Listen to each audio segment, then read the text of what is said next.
Eric m'a proposé d'avoir une conversation autour du fait que notre société contribue au lien et comment elle s'y prend et en quoi elle favorise les échanges, les rencontres. Et j'avoue que ce sujet m'intéresse particulièrement. Et, euh, et peut-être je vais commencer ainsi. Ça m'intéresse d'autant plus que je dirais que dans cette société, ma vie est une vie de rencontre. Et que c'est cette vie de rencontre, c'est ces rencontres multiples qui contribuent à la personne que je suis aujourd'hui. Que ce soit d'abord les professeurs, que ce soit les professeurs à l'école primaire notamment, que ce soit les professeurs à l'université ensuite, et notamment d'abord au lycée, parce que notamment le fait de pouvoir échanger avec vous a une raison, un livre. C'est Irving Yalom qui a écrit Le Jardin d'Épicure ou Regarder la mort en face. Et adolescent, j'avais un dilemme. Mon seul objectif dans la vie, c'était rencontrer des gens. Mais je voulais quand même ne pas être marginal. Et je voulais pouvoir le faire en étant tout à fait inséré dans cette société. Et lorsque le professeur de philosophie nous a dit mais lisez ce livre à la classe entière, je ne sais pas pourquoi, 3 jours après, je suis revenu en lisant, je l'ai lu, et en fait, en le lisant, j'ai découvert à la fois un métier, et étonnamment, j'ai découvert il y a quoi, 6 ans qu'il n'était pas psychologue mais psychiatre, mais le fait qu'il utilise, tu vois, la philosophie et la littérature m'a amené à m'embarquer dans ces études de psychologie. Et donc voilà, déjà une rencontre qui impacte une vie et toute une multitude ainsi. Est-ce que tu souhaites nous en dire peut-être un petit peu plus sur ce qui t'a marqué dans ce livre et qui t'a orienté justement vers cette carrière-là? Qu'est-ce qui a été fondateur pour toi? Deux choses. La première, c'était en lien avec une peur, la peur de mourir. Et adolescent, c'était très présent. Et c'était assez présent. Et en tout cas, c'était un vrai moteur. C'était présent sans être un problème. C'était présent comme une chance, comme un message qui disait de vivre maintenant, quoi. Et donc, j'avais par contre la réponse à cette peur qui était vivre une vie de lien. Je me suis dit, mais Eureka, comment faire avec cette peur, vivre une vie de lien? Alors à la fois, je me suis dit, bah, j'ai un métier et en même temps, ça règle cette peur. Et deuxième point, j'avais cette idée, ce besoin essentiel de vivre une vie de sens. Et il répond, qu'est-ce qu'une vie de sens? Une vie de lien. 2 ans. Exactement. Deux en un. Ce qui, euh, Ce qui m'intéresse dans le fait de partager cette conversation avec toi, Antoine, c'est que tu donnes l'impression de croquer la vie à pleines dents, notre vie d'aujourd'hui. Et si je fais le parallèle, et je pars de mon histoire, là où tu parles de Yalom, moi, mes premiers livres, ça a été, tu vois, dans le contraste, euh, entre d'un côté Saint-Exupéry et de l'autre, le film vient de sortir sur le livre. C'était L'étranger de Camus. Et, euh, et dans mon idée, ce que je rejoins, là où je peux te rejoindre, c'est toi où tu parlais de la question de maman. Moi, c'était comment il fallait vivre. Et là, c'est comment mon énergie de vie.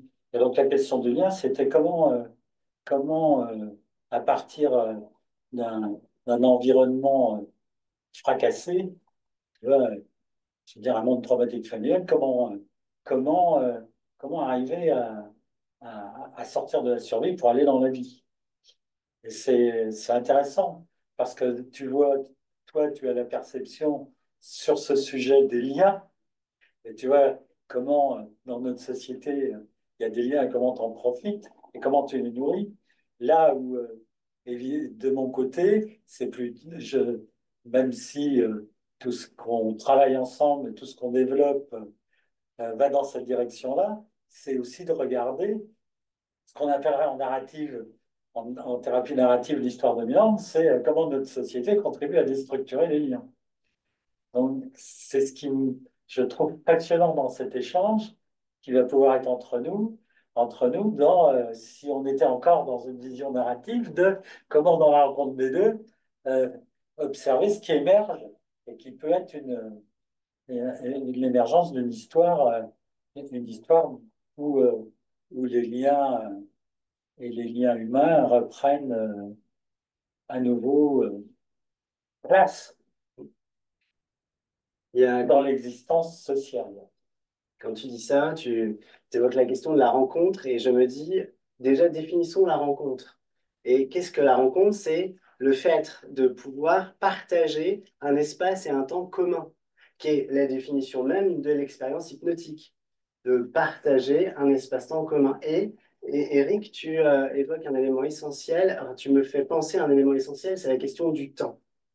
Et puis, en même temps, c'est toujours exceptionnel, parce que quand on prépare ce genre de travail, il y a toujours des gens qui échangent avec nous, et notamment Étienne, présent ici, et qui me dit justement ce truc essentiel. Il me dit, finalement, je pense que toute rencontre a lieu, si je reprends la synthèse de ce que tu me dis, et tout est une question de temps. Et alors là, je ne peux dire que oui.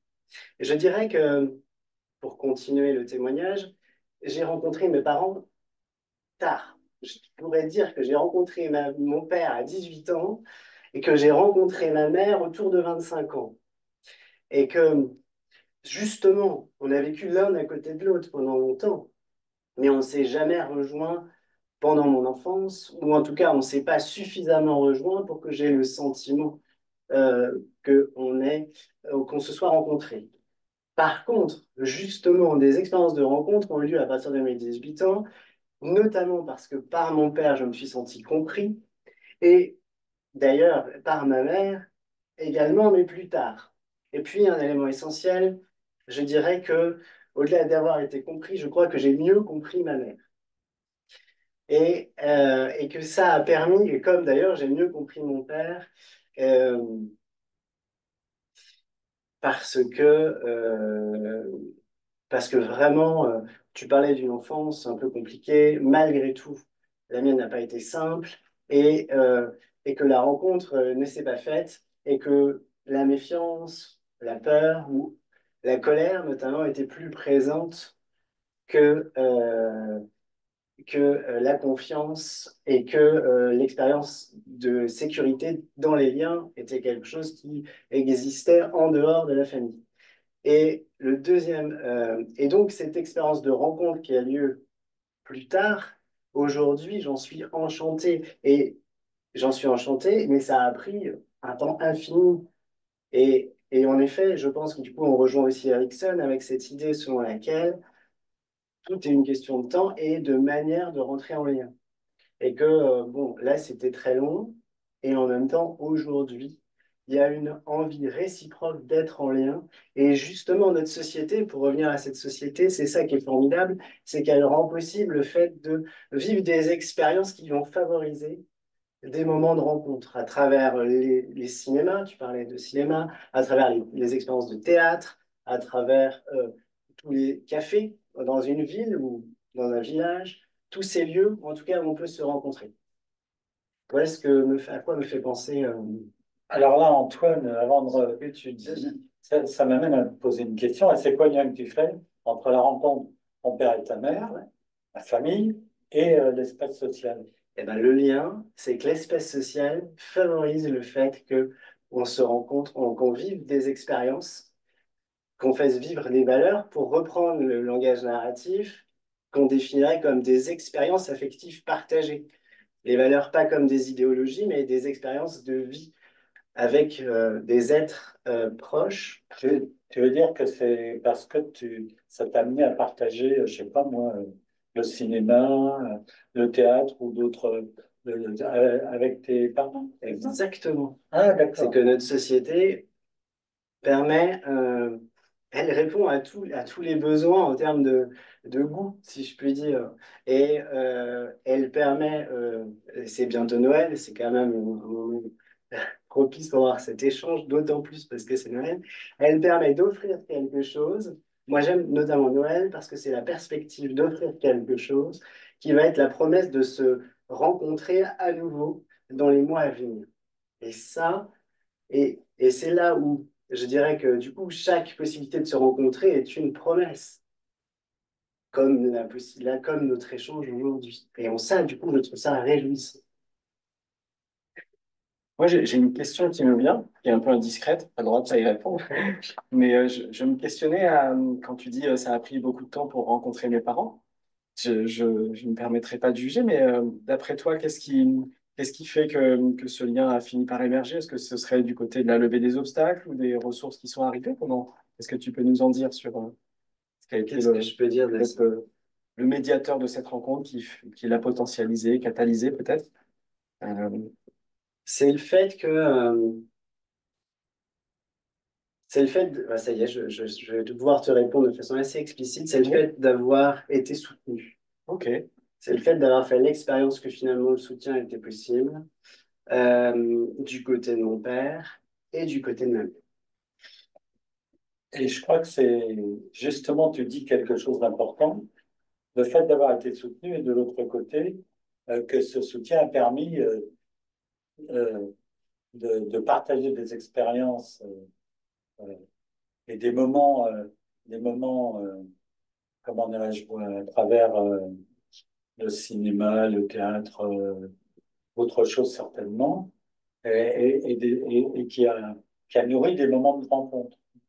C'est ça qui est intéressant. Et c'est là où notre société elle intervient, parce qu'elle rend possible ça. Alors, est-ce que c'est notre société qui intervient parce qu'elle rend possible ça, ou est-ce que si je pars de cette histoire, de mon histoire, c'est que en fait, euh, euh, il y avait des liens entre tes parents, le fait qu'ils étaient présents en termes de soutien et la société. Là, si je prends mon histoire, je pourrais dire hein, dans mon histoire familiale qu'il y avait un fossé entre, je dirais, l'espace familial et l'espace social. Et que l'espace familial était clos. Et qu'en fait, tu vois, ces moments de rencontre dans l'espace social que tu racontes, euh, ils ont été, j'en ai eu très peu, moi, dans mon histoire. Tu vois. Euh, c'est- euh, je peux même partager un souvenir qui va illustrer. Quand j'étais à l'école, euh, c'était quand j'étais en cinquième, ma mère était représentante, et même je crois qu'elle était devenue présidente de la représentante, la présidente de l'association de parents de l'école. Là, je ne le savais même pas. Je l'ai découvert le jour où le directeur de l'établissement m'a donné une lettre pour elle. Et je ne savais même pas quel était le sens de la lettre. Donc, tu vois, c'est-à-dire que euh, comment dirais-je moi, c'est qu'on voit bien comment, en fait, et c'est ça qui est intéressant, comment l'espace social, que tu vois, c'est la question des interactions entre toi, enfant ou toi, adulte, tu vois, la famille, tes parents, la famille, et l'espace social. Et dans ce que j'entends, c'est ça qui est important, c'est qu'en fait, euh, dans ta famille, les liens, ils étaient là, de telle sorte qu'effectivement, l'espace social devient un lieu où on peut partager des expériences.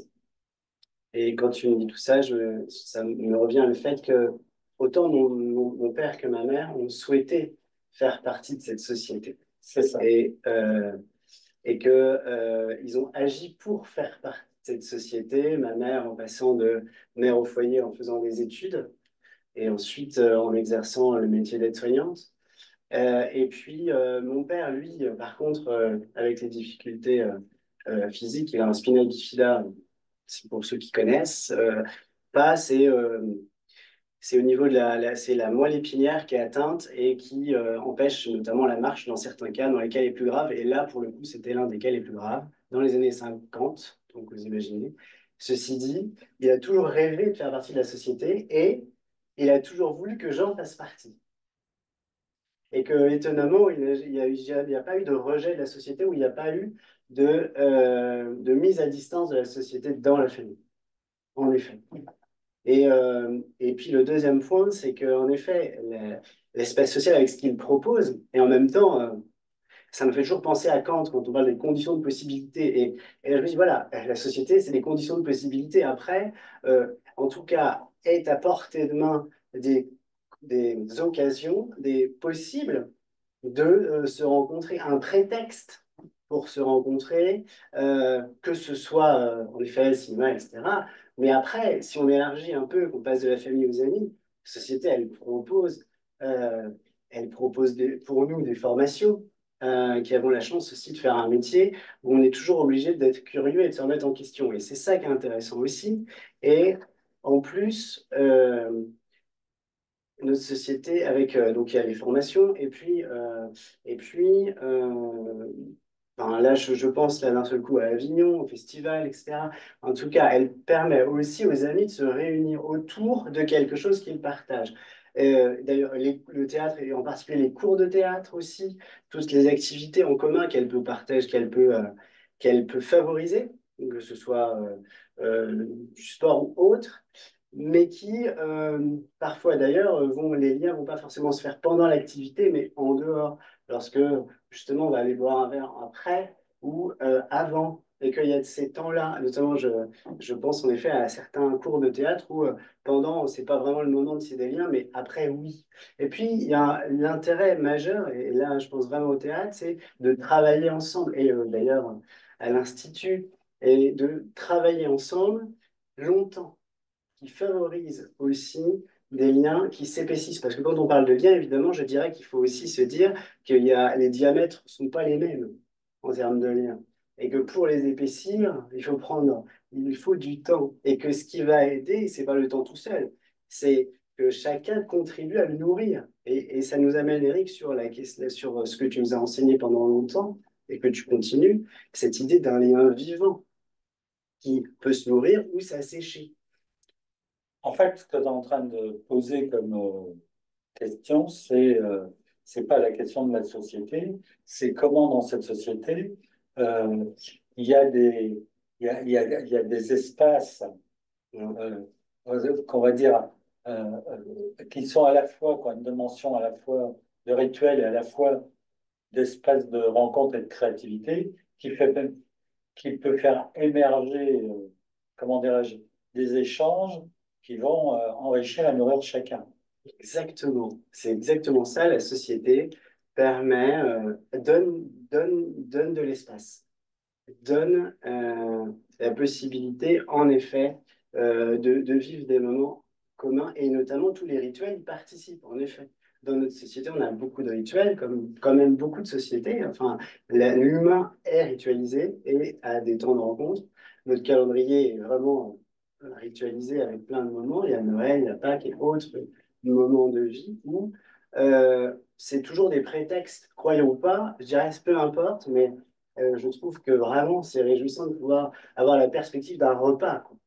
Euh, là, c'est vrai, c'est fête, et du coup, on se dit, bah, tiens, on va inviter qui, etc. On fait des groupes WhatsApp, d'ailleurs, et c'est là, par exemple, intéressant. WhatsApp, application, peu importe celle-là ou une autre, mais ces applications qui permettent de se retrouver, pas pour rencontrer directement, mais pour alimenter lorsque les gens sont à distance. Et donc, du coup, on a une application qui peut être, qui peut permettre de maintenir le fil, de nourrir le fil pendant les absences, ou pendant, en tout cas, entre les deux moments de rencontre, ou autour d'un repas ou autre, ou d'une activité commune. En fait, dans ce que tu es en train de dire, Ant- euh, Antoine, je crois que pour moi, c'est important de préciser. Tu vois, si tu donnes l'exemple de l'application, l'exemple des rituels, c'est pas la question de l'application des rituels, me semble-t-il, mais c'est la question de la manière dont on va utiliser l'application, la manière dont on va utiliser les rituels. Parce qu'en fait, l'envers du décor, c'est qu'une application, elle peut devenir une fin en soi et devenir quelque chose de formel, comme un rituel. Il peut devenir formel, et s'il devient formel, il n'y a plus d'enrichissement. On est là pour être là, et point, quoi.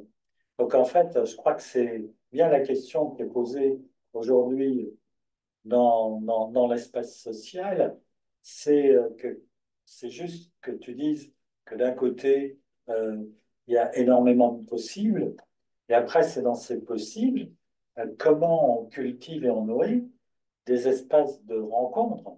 Et pour moi, dans ce que j'ai développé, je dis un espace de rencontre, c'est quand il y a à la fois le temps, l'espace et les relations ensemble, un espace de rencontre vivant. Et, c'est comment il y a ces espaces de rencontre euh, quand on est en retour, dans un temps accéléré, dans l'immédiateté, où l'instrumentalisation peut être sur le devant de la scène, et où il y a aussi un mouvement contraire, dominant, qui, euh, qui va plutôt vers isoler que, isoler que réunir. Ben, ça m'évoque un exemple concret caricatural. À la fin du Covid, où on était tous euh, dans nos, et il y a eu un moment à la fin où voilà, dans la rue, on s'est dit, il faudra qu'on se retrouve, quoi. Et on a fait un moment où on s'est tous retrouvés, quoi. Et quand on s'est tous retrouvés, c'était un véritable plaisir parce qu'on était dans le monde. Et on s'est dit, oh là là, il faudrait on refasse ça régulièrement. Ben oui, mais une fois que tout a été élevé, que chacun a été élevé, que chacun est retourné à ses activités, à sa vie, etc., ben en fait, ça s'est réduit à ce qui est déjà bien, à la rencontre des voisins. Mais, euh, mais cette idée de cultiver, par contre, là où c'est juste, il y a eu un des voisins qui a eu la bonne idée de mettre un WhatsApp voisin, où là, à travers sur WhatsApp, ça pourrait être une autre application, elle crée des effets d'entraide.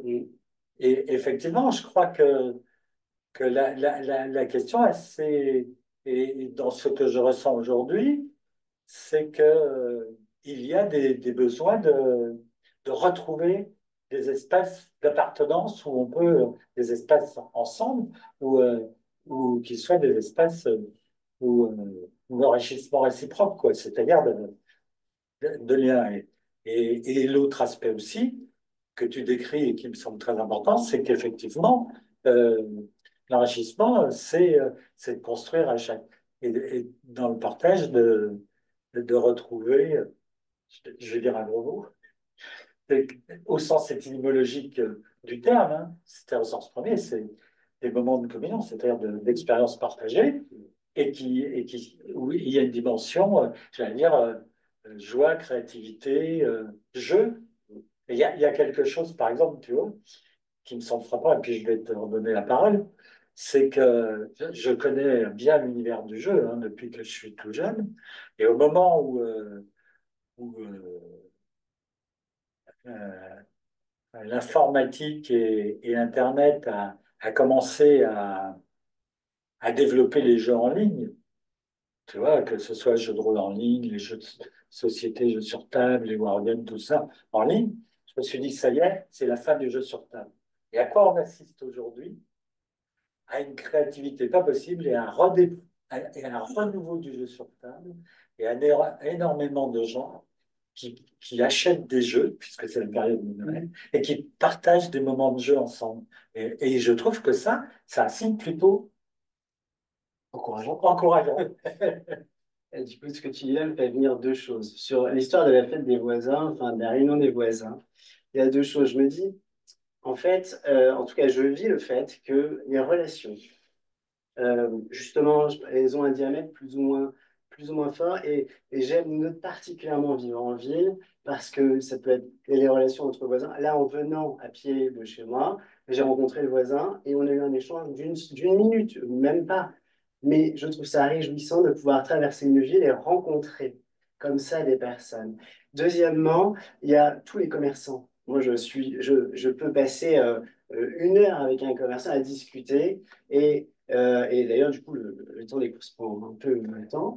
Ceci dit, le temps d'aller au caviste, d'aller chez le boucher, etc., ça prend du temps. Ceci dit, eh bien, ces liens-là existent, sont bien réels, ont des effets et me font me sentir d'autant plus euh, euh, je dirais, ancrés dans une ville et puis et me réjouissent vraiment. Et que finalement, évidemment, les diamètres des liens n'est pas les mêmes, notamment toi, Eric, toi, Étienne, ces commerçants, mais n'empêche, ils sont bien vivants, ils existent et ils ont un impact.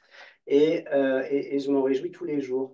Et deuxièmement, c'est sur la question du retour à la matérialité. Et ça, je trouve ça vraiment très intéressant parce que, en effet, je suis le pur produit de ce retour à la matérialité parce que je trouve que j'ai vécu toute la dématérialisation.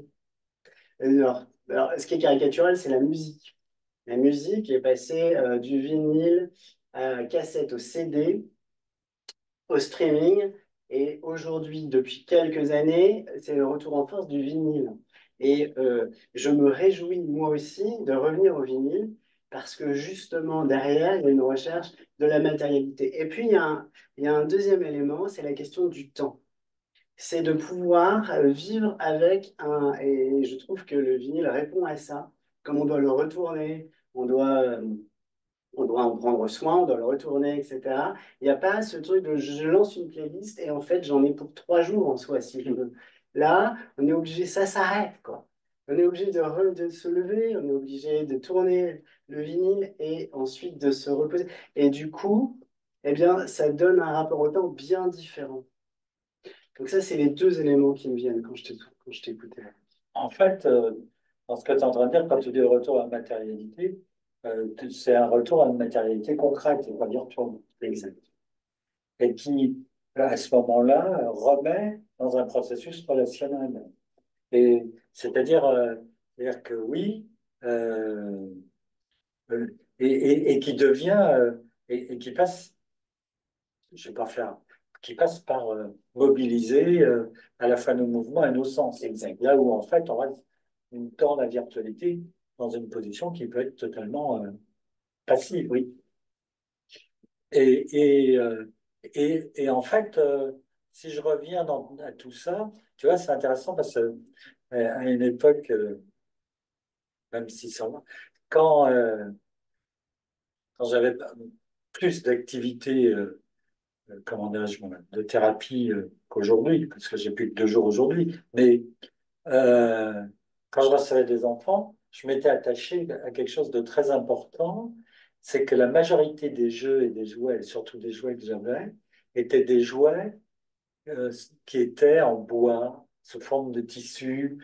Alors, en plus que les jouets pouvaient se casser, mais même cassés, ils pouvaient continuer. C'est-à-dire où il y avait un rapport sensoriel à l'objet. Et j'évitais, même s'il fallait bien avoir les Playmobil, parce que quand même, ça ne faisait pas sérieux, mais, mais pour d'autres utilisations. Mais et puis, vous le savez, les pluches, les marionnettes. Pourquoi? Pour qu'il y ait, pour qu'il y ait un contact et une relation euh, à travers une matière qui mobilise les sens, et pas une matière qui soit tellement affective, comment dirais-je moi, aseptisée en termes de perception comme le plastique, qui fait que on n'est que dans la représentation et dans le jeu cognitif et très peu dans le mouvement et dans la sensorialité. Et ça, pour moi, c'était vraiment important. Et je vais rejoindre, puis après, je te laisse la parole.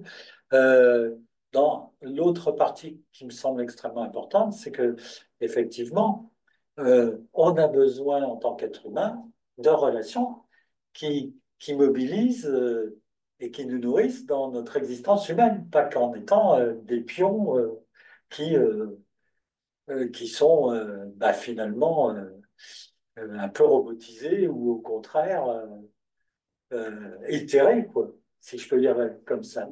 Et effectivement, tout- toute cette dimension de relation de quartier participe effectivement à nourrir cette existence euh, communautaire. Communautaire dans le sens de qu'on est des êtres sociaux et qu'on a besoin d'appartenir à des groupes où on peut partager des expériences humaines et des groupes d'entraide. Exactement, tu es en train de lever un point important sur le fait que nous sommes des êtres non, j'allais dire individualistes. Alors, entendons-nous bien, il y a il y a deux choses sur la question de l'individualisme. Le problème n'est pas l'individualisme, mais l'excès d'individualisme qui peut amener les gens à se dire je me suis fait tout seul. Ça, c'est le premier point.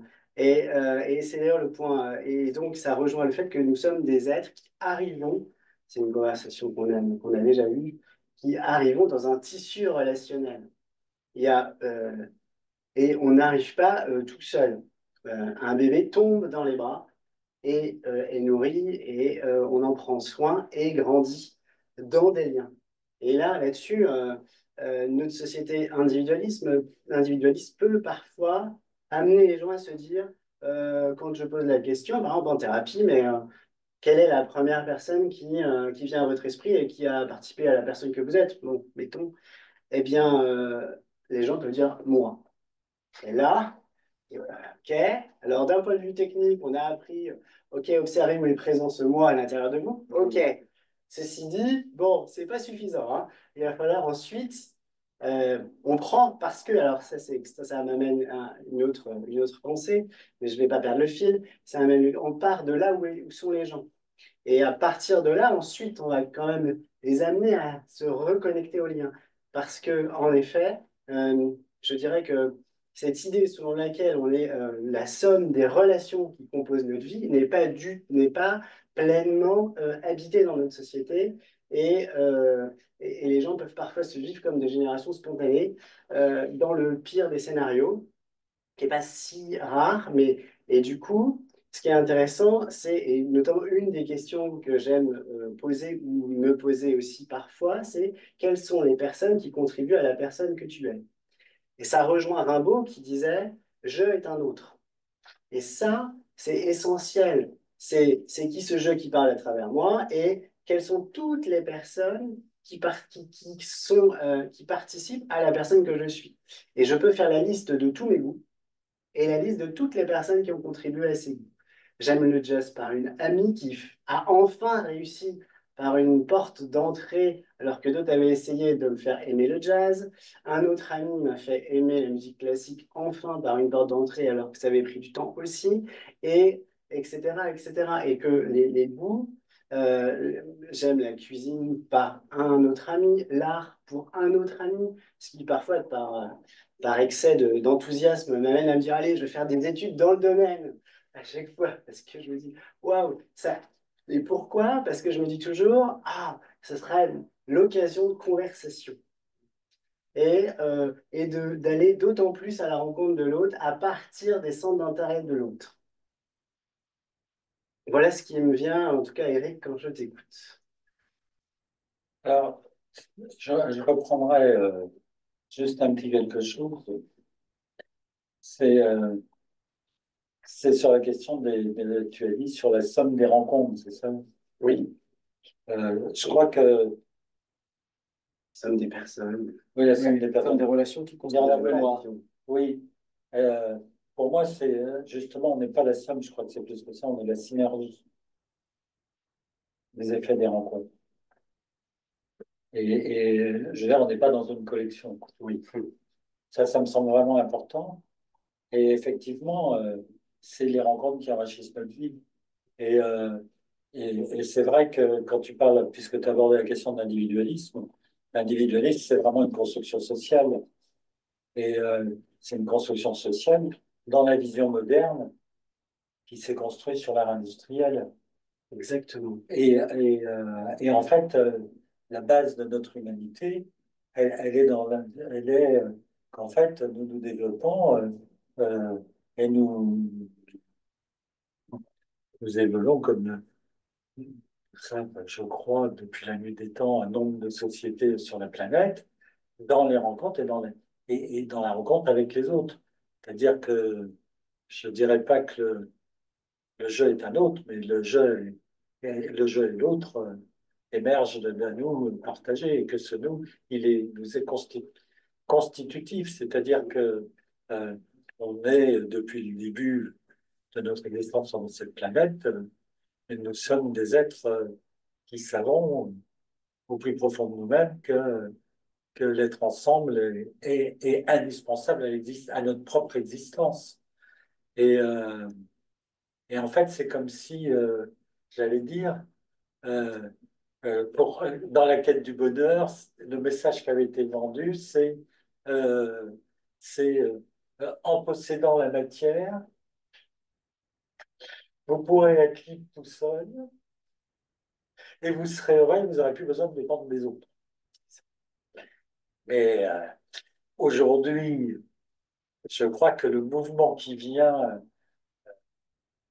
et peut-être que c'est un mouvement où il y a des prémices dans plein d'endroits, c'est le besoin de rencontres pour faire sens, quoi. Et pour se nourrir, bah, justement, comme tu disais, quoi. C'est pas la même chose si je, au supermarché, je pense dans les trucs que je passe à la caisse, je sais même pas quelle est comment dirais-je, moi, la caissière. Si c'est en plus, si c'est des automatiques comme ça. Encore que les automatiques, ça intéresse. Parce que comme plein de gens se plantent, bah, finalement, la caissière qui est présente, ou le caissier, on a plus presque de contact parfois.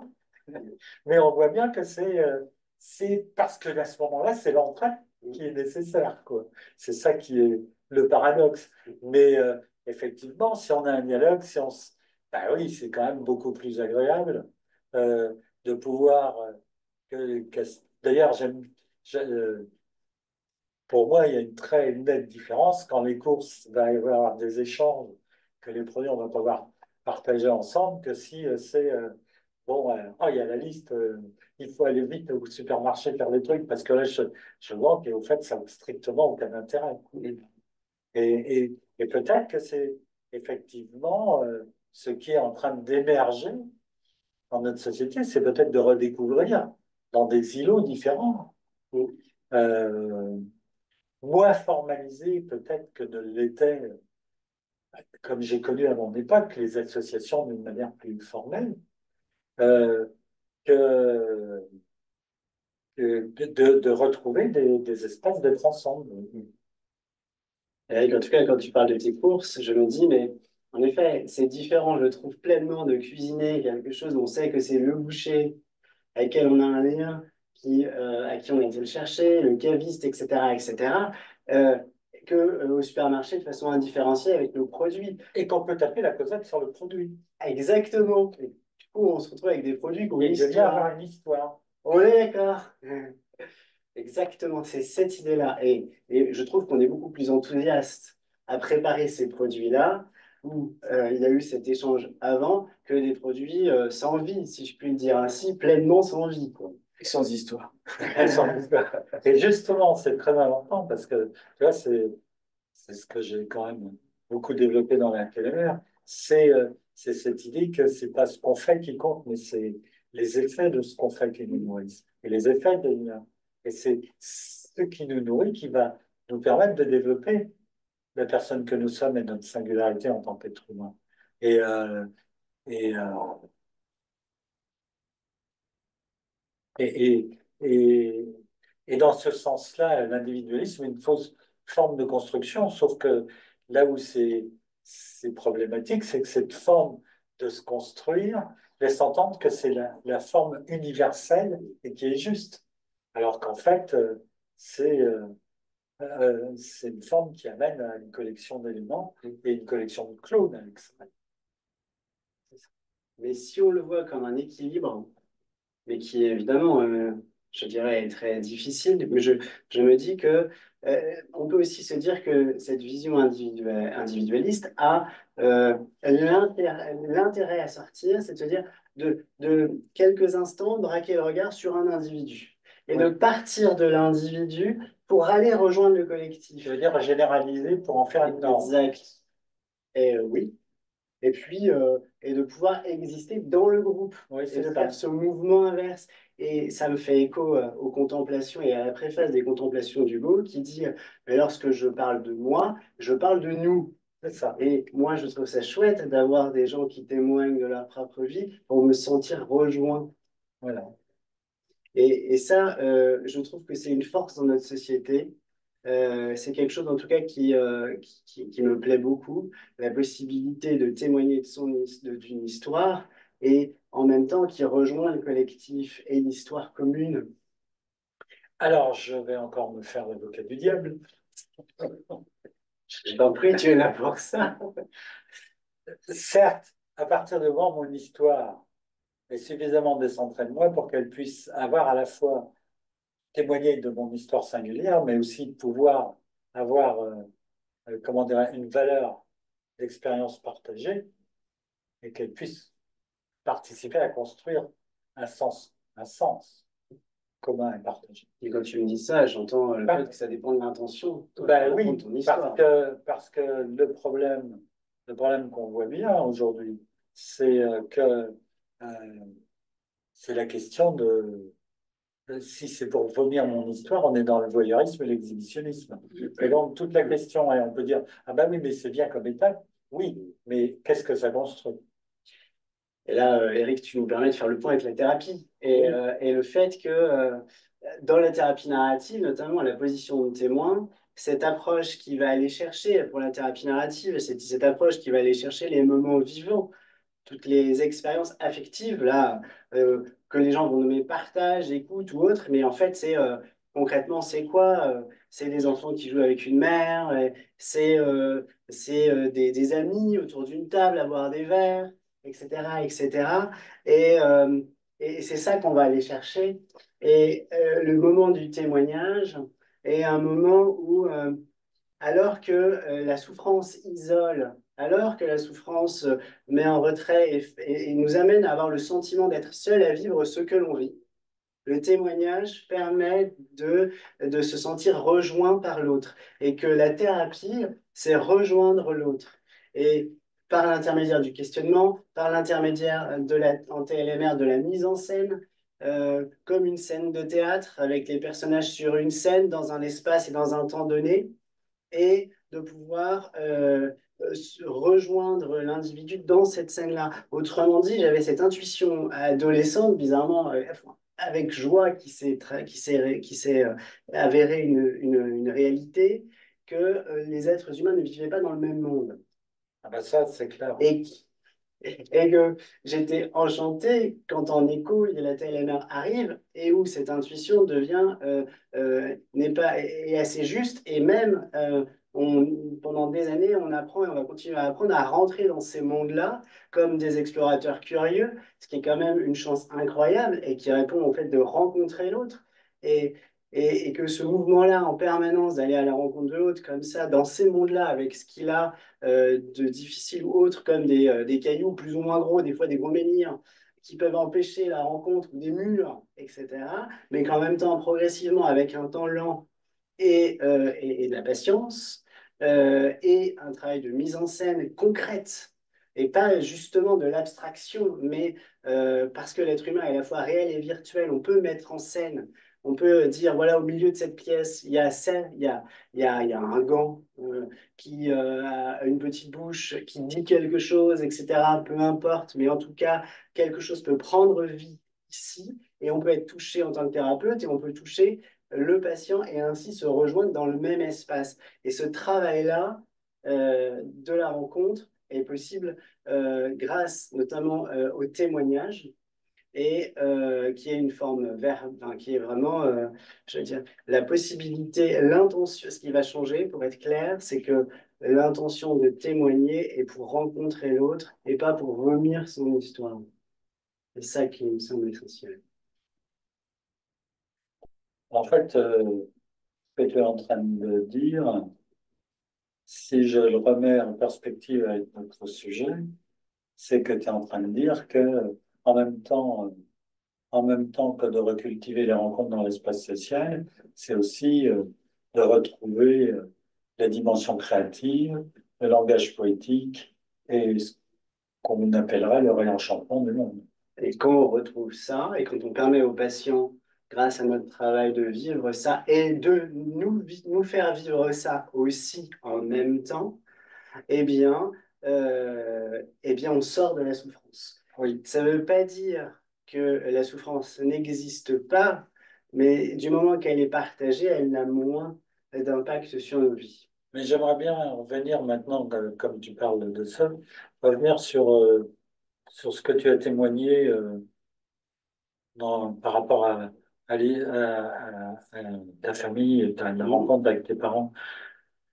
parce que ça me semble quelque chose d'important dans ce que tu dis, c'est qu'en fait, ça signifie que tes parents, ils avaient une vision de la société qui était une vision où il pouvait y avoir cette dimension de rencontre dans l'espace social et pas que, pas qu'une, et une dimension d'une société qui pouvait nourrir les échanges et pas qu'une société formelle de représentation, euh, je dirais, désaffectivée, si je peux parler comme ça.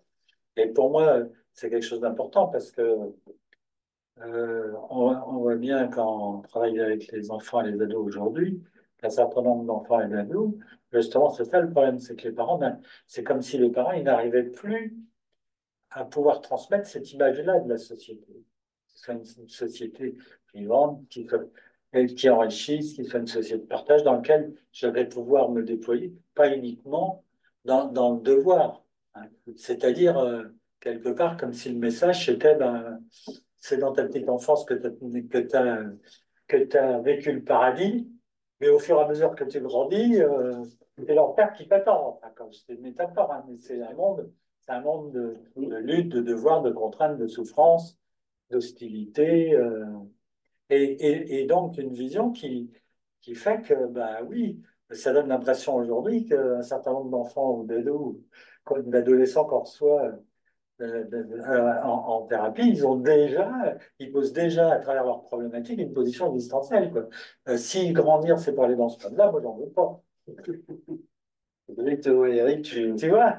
Et donc, c'est important d'entendre le témoignage tu vois, de ton histoire, parce que, parce que ça veut dire que ça envoie un message important, c'est quelle relation, tu vois, il y a entre euh, la dynamique familiale et la société, et comment s'exprime ce passage qui va permettre à l'enfant de pouvoir passer je veux dire, à l'intérieur de l'espace familial dans l'espace social. Et ça nécessite d'avoir des messages euh, d'un espace social vivant, soutenant euh, et enrichissant. Oui, et tu me fais réaliser aussi que indirectement, j'ai reçu le message de mes deux parents que l'espace social était un lieu où on pouvait se réaliser. Ouais.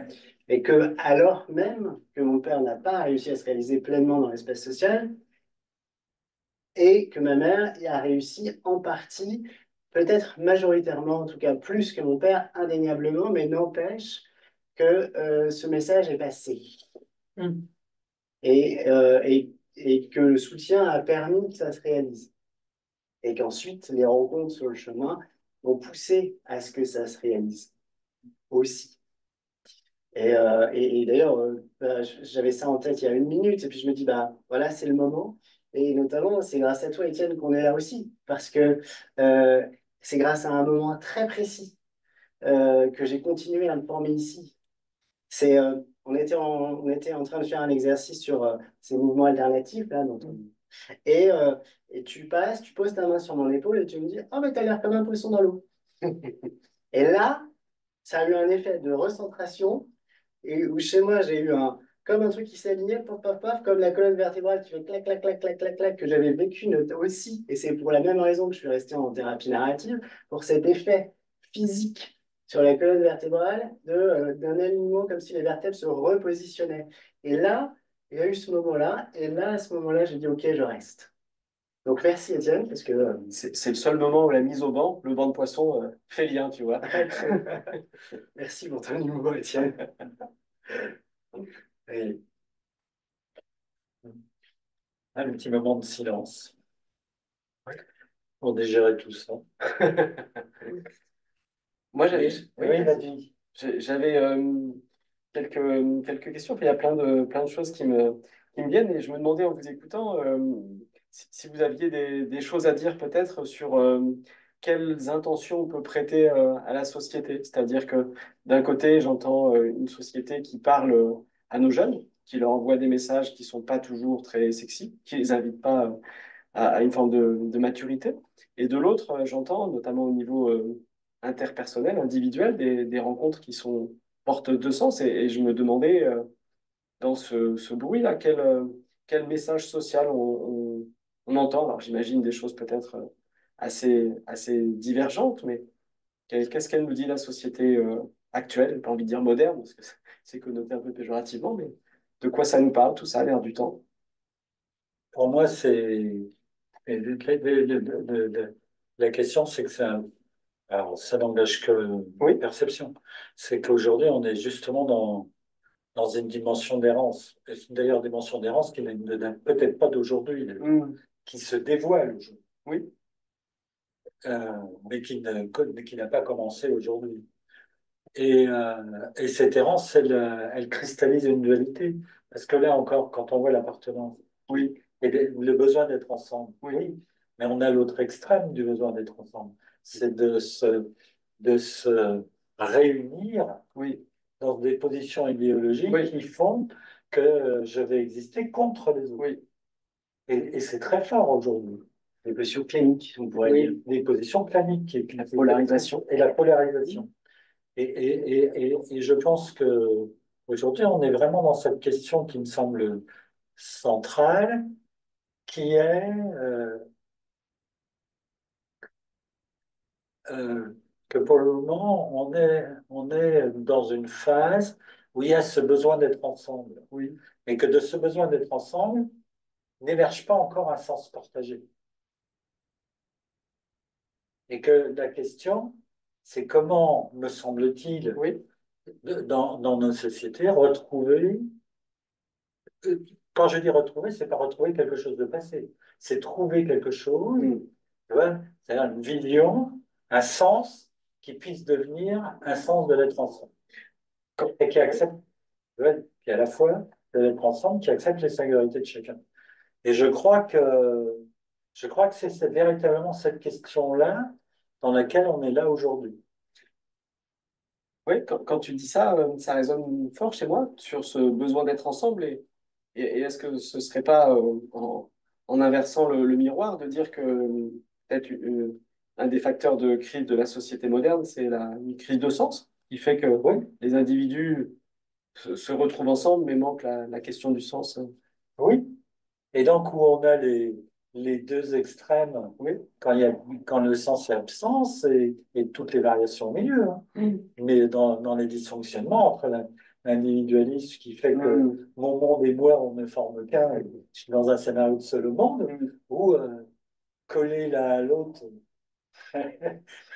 je vois, je vois l'image des petits singes de l'expérience sur l'attachement Mm. d'un psychologue qui s'appelle Arlo, Oui. et où ils sont collés les uns contre les autres contre la glace, et ils ne peuvent pas bouger, parce que s'ils bougent, c'est trop menaçant et Mm. trop insécurisant.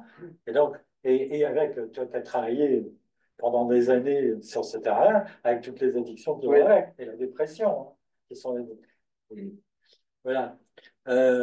Parce que justement, je crois qu'il y a quelque chose qui est, quand tu parlais de colère, de, de désespoir, tout ça, il y a encore de la vie quand il y a des émotions. Parce Mm. que ce dont je peux témoigner, c'est que le pire du pire, c'est quand on est dans l'indifférence et la désaffectivation.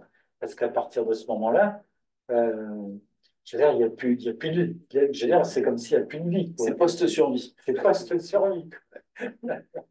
Donc voilà, je crois qu'effectivement, la question, c'est quel sens va émerger. Et, euh, et aujourd'hui, pour moi, il y a une confusion majeure, c'est que le sens, c'est que, et dans ce qu'on développe en même temps, c'est que le sens émerge des expériences partagées, des Oui. expériences de vie. Et sinon, c'est des constructions et des représentations de sens. Les représentations de sens, elles restent comme des. Ben oui, hein, c'est la représentation contre ta Oui. représentation. Donc, si on est dans la même représentation, on va Mm. être copains. Mais si jamais tu t'amuses à remettre en cause notre représentation commune, t'es plus mon copain. Bon, ça sent bon l'identitaire, tout Ça ça. sera vraiment identitaire. Et donc voilà, sauf que pour ça, ben, ça nécessite de retrouver ces plaisirs et ces Mm. moments de plaisir.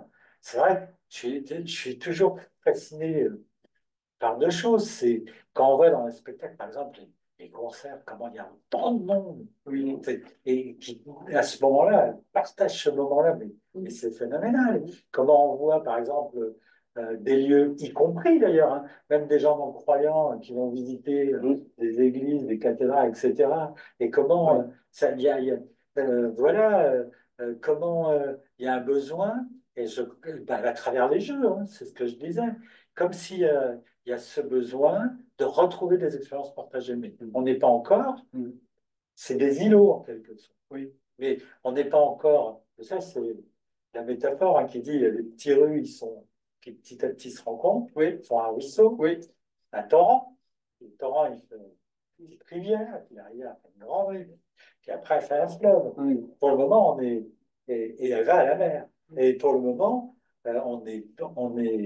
je crois que, dans ma perception, hein, que c'est plutôt des îlots de partage et que c'est comment ça peut interconnecter ensemble. Je vois par exemple aujourd'hui, d'ailleurs au congrès, on aura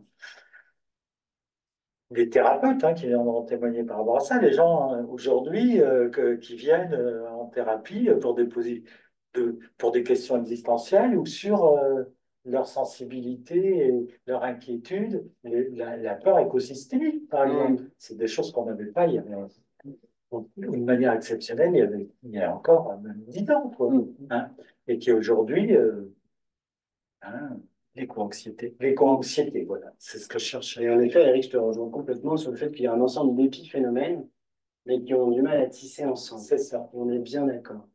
Mais que ce qui me réjouit, c'est de voir que les épiphénomènes existent quand même. C'est ça. Parce que là, sinon, je pense que je serais très déprimé si je ne voyais pas ces épiphénomènes. Et puis, la chance de notre métier fait que j'ai un rappel journalier quasiment de l'existence de ces épiphénomènes à travers les actions ou même des intentions déjà posées de la part des gens, des intentions de lien. Je me souviens toujours de ce témoignage. Non, mais aujourd'hui, je fais un métier qui n'a pas de sens parce qu'il n'est pas dans la relation. Mais bientôt, j'en ferai un.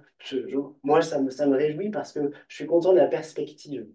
Je me dis, ah, donc il y a quelque chose qui est passé et donc il y a bien quelque chose qui a été transmis de l'ordre de l'importance de la relation. Et donc, en fait, c'est quand même transmis. Après, je peux avoir le sentiment que beaucoup de professions, en se cristallisant autour de la technicité, perdent de la possibilité de relation. Et ça, d'un certain côté, ça peut m'inquiéter, et en même temps, de l'autre, en fait, plus on va pousser vers la technicité et l'absence de lien, plus les gens auront ce désir de revenir au lien. Donc, c'est pas grave. Alors, je vais reformuler si tu permets, parce que c'est vraiment très important pour moi. C'est pas l'absence de lien, c'est que les liens, ils deviennent une représentation à la technicité. Tu comprends? Les liens, ils viennent à une représentation de la relation, et pas à l'expérientiel en retour qui est en lien avec la relation. Et ça, c'est vraiment pour moi la confusion majeure de notre société. C'est de croire, c'est d'avoir confusionné dans le discours et même dans l'utilisation du langage, ce qui est la représentation de la relation, de l'expérience de la relation. Oui. Et, euh, et, euh, Et que d'ailleurs, on a ce gros problème lors du départ en retraite, qui est un moment critique où les gens se rendent compte qu'il n'y a plus personne autour d'eux au bout d'une semaine. c'est Ils ça. se disent, finalement, tout ça était faux. Oui, c'est ça. Et oui, et là, il s'agit en effet, d'une certaine façon, mais ça aurait été bien de s'en rendre compte avant pour pouvoir tisser des liens. Mais c'est juste le pont que tu fais, qu'on a aujourd'hui avec les liens dans la représentation sociale à travers les réseaux sociaux. C'est à d'autres niveaux que ça se situe, mais c'est dans le même processus. C'est-à-dire que effectivement, c'est sur la même fréquence que les gens qui existent dans la représentation sociale et qui, dans la représentation sociale, croient que les liens de représentation sociale sont des liens d'amitié. Et évidemment, quand il y a la traite, quand il y a La maladie, les sentiments, la maladie, c'est-à-dire qu'il y a des événements, c'est là où justement les liens qui sont sur la représentation sociale s'effondrent. Comme on dit, c'est là où on voit les vrais amis. Et pas toujours ceux qu'on imagine. Exactement, même c'est souvent ce que j'imagine pas. Ça me fait faire le lien, quand tu dis ça, là, entre la dimension affective dont on parle beaucoup, hein, de résonance affective, émotionnelle. Et également, ben, ce qui est très présent dans les aspects thérapeutiques qu'on propose, avec des outils qui sont très centrés, ou en tout cas qui font agir le corps comme euh, un récepteur de ses sensations, de ses émotions, de ses qualités interactives. Et voilà, je me demande justement, enfin, je fais ce lien-là actuellement sur combien cette dimension affective, relationnelle, elle est hyper importante dans les outils qu'on propose et peut-être de leur potentiel thérapeutique, c'est-à-dire des effets, avec parfois de la surprise aussi chez les patients, de ce qui émerge chez eux. Voilà. Si tu m'autorises à reprendre la parole, je crois que ça aussi, c'est vraiment une problématique centrale euh, qui est issue de notre culture sociétale. Mm. C'est qu'on a construit une société dans laquelle il y a une aseptisation Oui. massive de l'agir en lien. Mm. Et l'exemple des vinyles par rapport Au streaming. à la playlist et au streaming en est une caractéristique, mais aussi de la sensorialité. Mm. C'est-à-dire on a appauvri l'environnement sensoriel. Mm.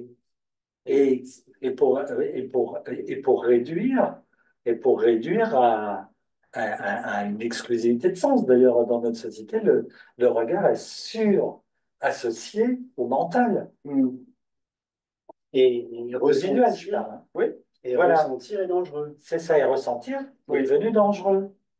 Et après, on est surpris des effets que ça a socialement. Mm. Mais, je veux dire, l'apprentissage du corps relationnel, Oui. il est quasiment, s'il n'est pas, s'il n'y a pas, comment dirais-je moi, une culture dans la famille qui permet l'apprentissage du corps relationnel, je dirais, il est aux abonnés absents. Mm. D'ailleurs, ça m'évoque quelque chose d'assez intéressant que je vais partager avec vous. Euh, euh, on est allé avec ma conjointe euh, parce que ça nous avait été offert à une, je veux dire, à une matinée qui faisait un balnéo. Voyez. Et après, il y avait un brunch. Et alors, là où j'étais très surpris quand je suis rentré, c'est que la majorité, il y avait beaucoup de couples, mais presque quasiment, mais surtout des jeunes couples, des couples de 30, 35 ans. Mais c'était pas plus jeune. Et je me suis dit, mais ça, alors, c'est scotchant, quoi. On était presque les vieux croutons. Et, et j'étais extrêmement surpris. Et ça montre que peut-être que même à travers le corps, comment dirais-je, moi, vécu comme fonctionnel, Oui. peut-être qu'il y a un besoin, y compris, tu vois, de retrouver, Mm. de retrouver tu vois, tout ce qui est cette dimension d'un monde Sensitif, sensoriel, sensoriel, qui favorise le contact et qui favorise le lien, parce que c'est par là que ça passe, l'authenticité des Oui. liens, et passe par le sensoriel moteur, par le perceptif, par le sensoriel, par, et pas par le mental, Mm. Le sensible. le sensible, exactement. Mais c'est assez étrange d'ailleurs, parce que on peut imaginer, on peut voir que la culture moderne, en fait, a quand même bien saucissonné l'être. Il l'a coupé en deux, tout ce qui est sensible, affect, imaginaire, imagination, Oui. dans le subjectif. Ça n'a pas de valeur. Mm. Par contre, tout ce qui est le sensori-moteur objectif, le comportemental objectif, le cognitif objectif, ben ça a de la valeur. Oui. Mais en même temps, ça coupe l'expérience humaine en Oui. deux. Oui, oui. C'est de prendre la moitié comme le tout et c'est vrai que ça fonctionne mal. C'est ça, la moitié pour le tout, et c'est vrai que ça fonctionne mal. Voilà. Et peut-être que justement, le mouvement et la recherche de retrouver justement Oui. cette expérience de tout et d'unité dans le lien entre cette Cognitif et part affectif. d'objectivation et la subjectivation, qui est, elle, objective aussi. Elle n'est pas, elle n'est pas non existante. Elle a son objectivité propre. Oui, Et que cette objectivité, elle va être d'autant plus, elle va d'autant plus s'exprimer que son expression première va être la créativité. Et c'est d'ailleurs Le mouvement créateur. c'est ce qu'on va chercher. Oui, Se reconnecter les gens à ce mouvement créateur. C'est C'est clair. là cette remise en mouvement Ouais. qui est essentielle dans le travail thérapeutique et qui passe par là où sont les gens, dans certains cas en effet très cognitifs, donc c'est là où c'est par la thérapie narrative, et où quand il y a déjà un peu de vie et de la créativité est déjà là, on va passer directement par une forme de mise en scène qui va permettre de travailler les liens. Et donc, en effet, on va tisser entre les deux, entre le monde affectif, si je peux synthétiser, et le monde cognitif, et que c'est ces va-et-vient qui permettent la remise en mouvement, qui permettent le retour d'un corps en mouvement. Et un corps en mouvement qui prend position par rapport à ce qui lui convient ou ce qui lui convient pas, ce qui permet de dire quelque chose, qui me permet de dire quelque chose d'important, c'est sur le fait que, en effet, ce qui est essentiel, c'est pas que les gens soient confortables, ou c'est pas la question pour moi du confort, en tout cas, qui importe, ou la question du bien-être, mais la question de la prise de position avec l'inconfort que ça peut provoquer, parfois, en fonction des choix que font les gens. Et que le travail thérapeutique, c'est bien cette, d'amener les gens à prendre position. Je trouve ça réjouissant par rapport au message dominant de bien-être et de confort. oui. Tu es en train de dire que la manière dont nous percevons le travail thérapeutique, dans le prendre position, au sens d'homme du terme, peut presque avoir une dimension politique dans l'espace social. Oui, c'est exactement ça, et ce qui me permet, moi, de vivre mon métier comme une prise de position politique. Et notamment parce que, et ça rejoint le début de la conversation, alors qu'on est dans cette société qui n'a pas forcément le temps, qui laisse pas le temps, qui précipite, eh bien, ben, on prend le temps qu'il faut. Et d'un point de vue, et je suis enchanté d'avoir un tout petit espace, que ce soit ici, quand je suis ici ou ailleurs, où justement c'est un lieu où on va prendre le temps, où on va s'intéresser à tout ce que, d'une certaine façon, l'histoire dominante, cette société individualiste dans ce qu'elle a de rupture de liens, de conflits, etc., va mettre au banc, ne va pas accorder de la valeur. J'aime beaucoup l'idée d'accorder de la valeur à ce que majoritairement il n'y en a pas, si je peux dire comme ça. Est-ce que est-ce que je peux dire, en tout cas, c'est, est-ce que je peux dire qu'en fait, prendre le temps, c'est pas prendre le temps, c'est permettre d'entrer dans un espace-temps qui permette l'intériorité et qui permette d'intérioriser les expériences de vie. Exactement. Au lieu d'être sans arrêt projeté dans un mouvement à l'extérieur de soi, où on devient étranger à soi-même. Et là, tu permets de dire quelque chose d'important, qui est le fait d'être habité, de se vivre habité. Et je trouve que ce qui me semble essentiel, notamment dans les livres, et d'avoir des bibliothèques chez soi, c'est de pouvoir sentir sa maison habitée et de pouvoir avoir des conversations, d'avoir comme si on avait des gens chez soi avec qui on n'était pas d'accord, avec qui on était amis, avec qui on était neutre, avec qui on était franchement en colère, et de pouvoir avoir la possibilité d'entrer en dialogue. Et du coup, de vivre en lien à travers les êtres physiques comme vous, à travers, lorsqu'on met un disque, à travers la musique, parce que finalement la personne arrive chez soi à ce moment-là, et à travers un livre, quand la personne débarque, quand on la convoque, ou qu'elle, alors encore plus drôle, c'est quand même les fois où elle se convoque à nous, c'est-à-dire on prend un livre et finalement c'est pas celui qu'on aime, on tend le bras et ça correspond. Et ça me fait écho à un phénomène assez hallucinant, c'est le fait qu'en fonction des livres que je prends dans la journée, j'ai remarqué que la thématique abordée dans le livre fait écho à un, deux, trois patients de la journée.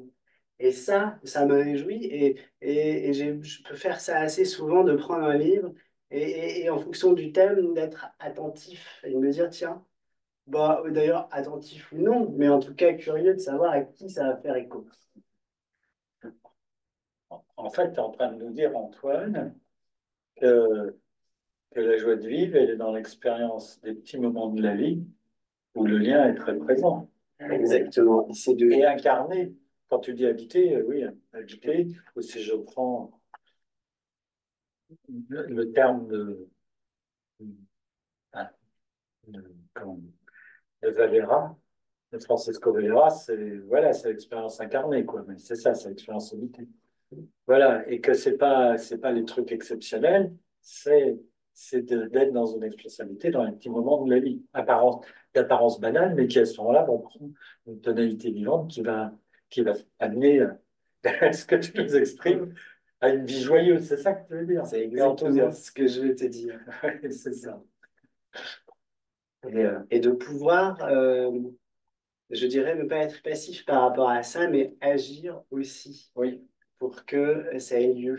Mm. Parce que, euh, parce que oui, on peut dire d'un côté, ça vient pas à moi, j'en suis déçu, etc. Mais en même temps, euh, pas autant les provoquer. Et j'aime personnellement proposer, tu le sais, proposer des choses, on ne sait jamais. Il y a peut-être quelqu'un qui prendra la perche et c'est super. Et si personne ne la prend, c'est aussi très bien. Parce qu'il y a je vis le fait que si les choses doivent avoir lieu, alors elles auront lieu. Et, et puis, c'est pareil pour les êtres avec qui on vit les choses. Quand quelqu'un dit non, ben, je me dis pas, c'est dommage, enfin, je me dis pas, ah là là, mince, machin. Je me dis, ok, ça veut dire que c'est pas avec cette personne que ça va avoir lieu. Et j'aime l'idée de laisser vivre ce qu'il y a à vivre et de ce qu'il y a à se vivre, ce qui se vit et de saisir ce qui se présente. Je me permets Vas-y, vas-y. de constater, enfin, ça me plaît beaucoup ce concept-là, c'est-à-dire qu'on n'a pas la main sur le fait qu'il y ait des choses qui émergent, des occasions aussi justement, mais le fait que ça se concrétise, on n'a pas forcément la main dessus, mais on a la main sur le fait de créer des occasions, C'est ça. des opportunités. Et c'est là que se situe la richesse, pas dans une prise directe avec le réel, mais quelque chose d'un peu stratégique, de faire ce qu'il faut pour alimenter les petits ruisseaux qui deviennent des grandes rivières. C'est ça. En effet. Ça a été, c'est ce qu'on peut partager aussi avec quelqu'un comme Milton Erickson, la confiance inconditionnelle dans le vivant. La confiance inconditionnelle dans le vivant, c'est que de toute façon, quoi qu'il se passe, une relation va émerger. Et tu rejoins les points centraux, qui est le fait, en effet, de cette confiance qui fait que vivre, habiter en confiance permet d'être dans la joie de vivre. C'est ça, en effet. Ça me rappelle, parce que ça me rappelle, je ne sais plus qui a dit ça, qui disait la chance, c'est pas d'avoir la chance, c'est que ceux qui sont chanceux, c'est ceux qui savent saisir les opportunités, là où les autres ne les perçoivent pas.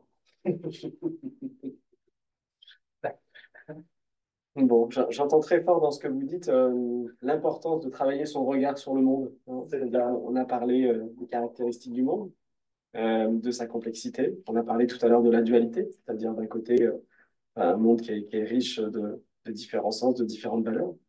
Mais en fonction du regard qu'on cultive, tu parlais des auteurs qui te tombent dessus et qui viennent éclairer la journée, hein.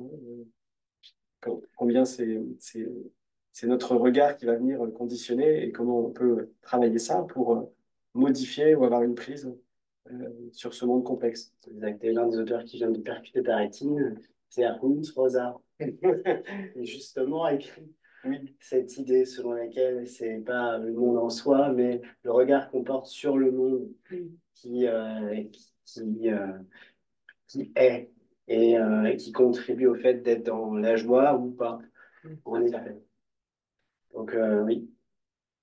Et tu vois, me vient un autre auteur que j'aime beaucoup aussi, c'est Christiane Singer, qui dit la vie, c'est rencontrer et puis passer.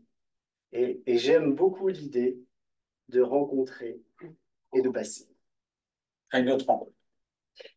Oui, à une autre rencontre ou de passer À une autre rencontre. à une autre rencontre, de fait. Oui, d'accord, je te prends, je prends ça. Je vois ta vision ouverte, je prends ça. Oui, j'allais dire en miroir, hein. Si on attend que le monde change ou que les autres changent pour se mettre en mouvement, on peut toujours. C'est bien moyen d'être déçu. C'est le meilleur moyen d'être convaincu qu'on ne peut être que malheureux. Oui. Voilà. Et puis si on prend ce versant-là, c'est incroyable parce que du coup, je vais pouvoir, entre guillemets, tout placer. Sur un, on pourrait dire, ne nous suicidons pas tout de suite, il reste encore des gens à décevoir. Je trouve que cette formule est pleine de vie. C'est vrai. Ah oui. C'est animé, porteur de sens. Très bien. Oui, je crois qu'on Oui, oui, c'est on va plutôt pas pouvoir mal. conclure. Bon, très bien. Une petite, tu Non, penses à écoute, une petite conclusion, Oui, un petit bout? tout à fait. en tout cas, merci Eric. Je trouve que cette conversation était réjouissante, que nous nous sommes rencontrés et je suis très heureux d'avoir que tu me l'aies proposé, justement parce que tu dis, ah là là, toi, dans ta manière de vivre, tu saisis ce que le monde t'offre et j'aimerais bien avoir une conversation sur le sujet avant Noël. Et je trouve que c'est très bien pour quelqu'un qui aime Noël comme moi et d'avoir cette conversation à ce moment-là. Et je suis sûr que ça va contribuer à nous nourrir les liens que nous avons déjà depuis quelques années maintenant. Donc merci et merci Étienne. Je trouve ça quand même une coïncidence heureuse que ce soit toi qui présente et que ce soit celui à qui je dois le fait d'être là depuis longtemps. Donc merci Étienne. Merci. Je crois que tu as bien témoigné de la joie de vivre qui est chez toi et qui est enthousiasmante. Euh, euh, et en même temps, je crois que c'est important que d'entendre que cette joie de vivre est une cornage. Euh,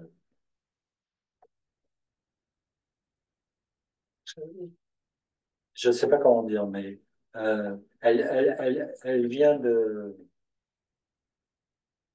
s'autoriser, de s'autoriser à exister pleinement, en fait. Et, et ça ne veut pas dire que elle occulte, qu'elle occulte les difficultés, les conflits, les souffrances. C'est qu'elle part de cette idée, de cette idée qui est presque dans les tripes, on pourrait dire. Je suis d'accord. Cette idée que j'allais dire, même au plus profond du sombre, il y a toujours de la lumière. Il y a toujours de la lumière quelque part. Exactement. Et que le jour où il n'y a plus de lumière, ben, voilà. Donc, c'est pas une utopie. C'est que la vie, elle est tout le tant qu'on est sur Terre, la vie, elle est tout le temps quelque part chez nous. Donc, il y a toujours, aussi petit soit-il, un brin de lumière. Merci Eric, j'aurais pas mieux dit. C'est super.